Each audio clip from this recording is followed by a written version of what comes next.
Today we're going to talk about WLOP, this great software engineer.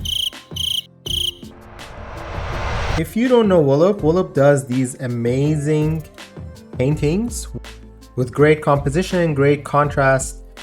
He has this special style that as soon as you look at his painting, you exactly know that it's a WLOP painting.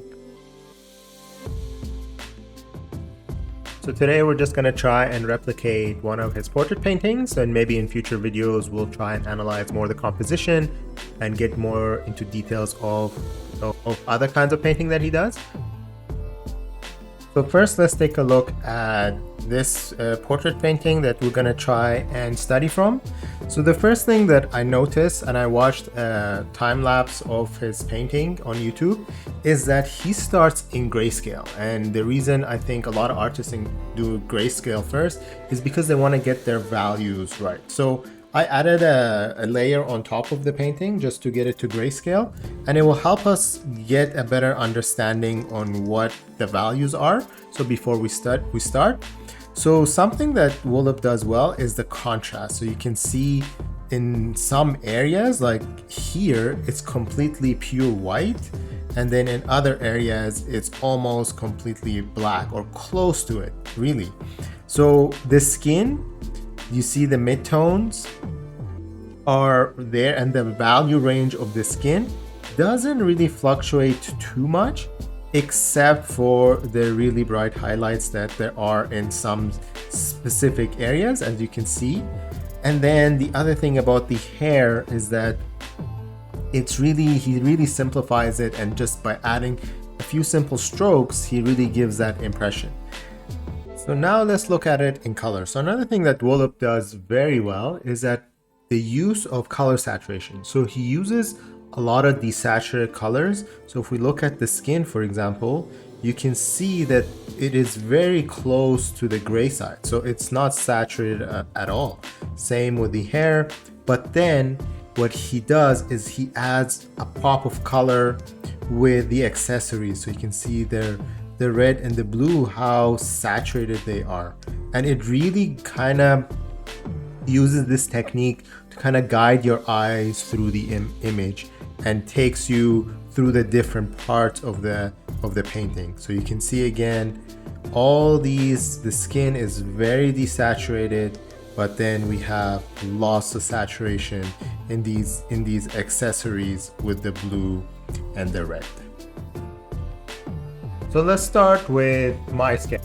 So I started sketching and started adding a lot of details, but something that I noticed that WLOP does is that his sketch is very, very rough, and he doesn't add too many details because he's gonna add those details when he starts painting. But that's something that I still struggle with, and my sketch I ended up spending a lot of time on the sketch. WLOP just adds the main parts of the portrait or of the painting and the big main shapes, and then he moves on to painting. And you can see here what his final sketch looks like before he starts painting. As I mentioned earlier, WLOP starts in grayscale, so I wanted to do the same thing. And one important thing that he did was that the hair was in a completely different layer than everything else. So he had two layers. One layer was for the face and the clothing, and then the other layer was for the hair.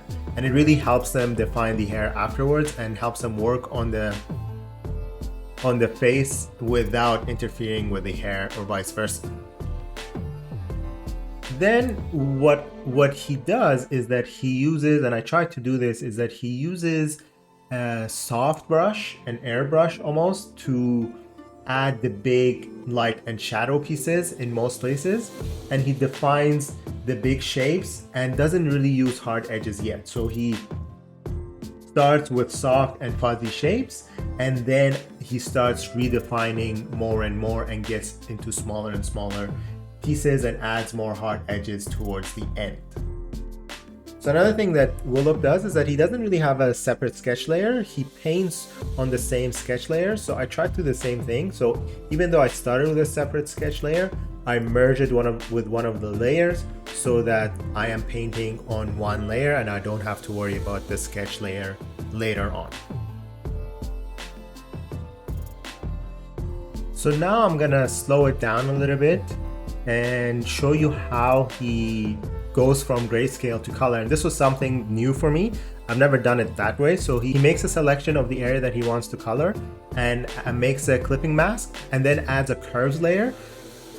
Then once the curves layer opens up, he goes in and selects the different options, the red, the blue, and the green, and plays around with the curves to add the colors there. So he added a little bit of blue for the clothing, and then he did the same thing. He selected the face or the skin, then he just added another layer for the curves, and then played around with the red to add the color to the face.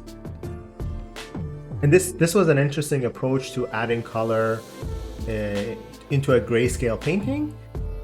So once I added the colors, I wanted to do a little bit of adjustment in the hair. So I used the liquify tool to just make some adjustment. And then WLOP uses a textured brush for the hair.